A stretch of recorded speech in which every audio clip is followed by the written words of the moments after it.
Hello guys, ఎలా ఉన్నారు అందరూ? నేను మీకు ప్రీవియస్ వీడియోలో చెప్పాను కదా, ఫ్యామిలీతో పాటు యాదగిరి గుట్టకి వెళ్ళానని చెప్పి. అది డే 1, ఇది డే 2. మేము day 2 స్వర్ణగిరికి start అయినామన్నమాట. First Yadagiri Gutta నుంచి భువనగిరి బస్ స్టాండ్కి వచ్చినాము.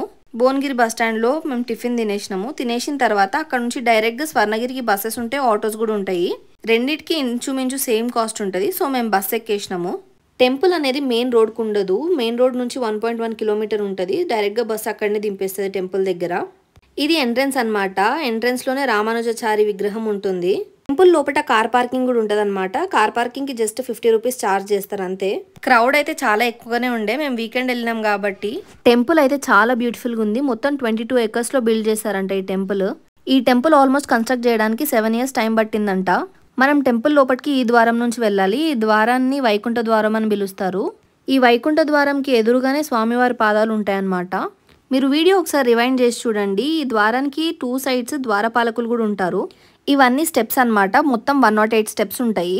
ఈ స్టెప్స్ ఉన్న మండపాలన్నింటినీ దశావతార మండపాలు అంటారు. మొత్తం 10 ఉంటాయి మండపాలు. ఆ ఉన్న 10 మండపాల్లో స్వామివారి 10 అవతారాలు మనం చూడొచ్చు. ఇక్కడున్న అవతారాలన్నీ ప్యూర్ పాలరాతితో చేశారనమాట. నేనైతే అన్ని అవతారాలు కవర్ చేసిన, సో దర్శనం చేసేసుకోండి ఇక్కడే. నెక్స్ట్ స్టెప్స్ అయిపోయి పైకి రాగానే కనిపించే వ్యూ ఇదనమాట. చాలా బ్యూటిఫుల్ గా ఉంటది. స్టెప్స్ ఎక్కగానే మనకు రైట్ సైడ్ లో గరుడ మండపం కనిపిస్తుంది. సో దర్శనం చేసేసుకున్న తర్వాత గరుడ మండపంకి రైట్ సైడ్ లోనే హనుమాన్ మండపం ఉంటుంది. ఈ మండపం చాలా పెద్దగా ఉంటుంది. ఈ మండపం మొత్తం హైట్ వచ్చేసి 127 ఫీట్ ఉంటది. ఈ హనుమాన్ విగ్రహాన్ని ఏకశిల పైన మలిచిండ్రంట. హనుమంతుని హైట్ ఏమో 30 ఫీట్ ఉంటుంది. ఇక్కడ ప్రతిష్ఠించిన విగ్రహాలన్నీ తిరుమల నుంచి తెచ్చిన స్టోన్స్ తో చేశారంట. ఆల్మోస్ట్ ఈ ఒక్క హనుమాన్ మండపం చేయడానికి వాళ్ళకి 5 ఇయర్స్ టైం పట్టిందంట.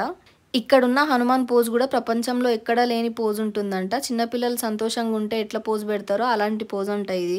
ఈ హనుమాన్ మండపం వెనకాల ఒక పిల్లర్ పైన బంగారు గరుడ విగ్రహం ఉంటుందంట. అదైతే నేను చూడలేదు. హనుమాన్ కింద ఉన్న బేస్ నైతే హంపీలో ఉన్న విజయ విఠల రథానికి సిమిలర్ గా చేశారంట. ఇది స్వామివారి కళ్యాణ మండపం అన్నమాట. ఇక్కడ నియర్లీ 1200 మెంబర్స్ పడతారు ఒకటేసారి.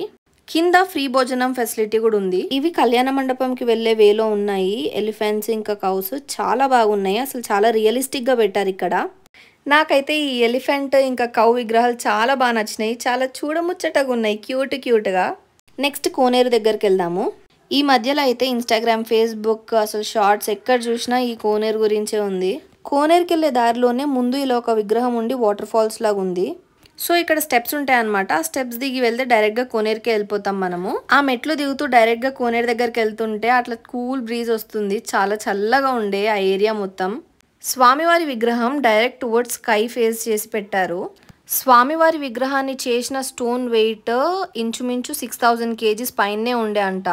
మొత్తం చేసిన తర్వాత కూడా 2500 కేజీస్ పైనే ఉండనంట విగ్రహం వెయిట్. చాలా బాగా ఎంజాయ్ చేసినాము. వెళ్ళేటప్పుడు రిటర్న్ లో ఈ విగ్రహం కార్ లో పెట్టుకుందాం అని చెప్పి తీసుకున్నాము. ఐస్ క్రీమ్ తినేసి నెక్స్ట్ MGBS బస్ స్టాండ్ లో ఈ ఫుడ్ తినేసి ఇంటికి వెళ్ళిపోయినాము. నా వీడియోస్ మీకు నచ్చినట్టయితే like, share and subscribe. Bye bye.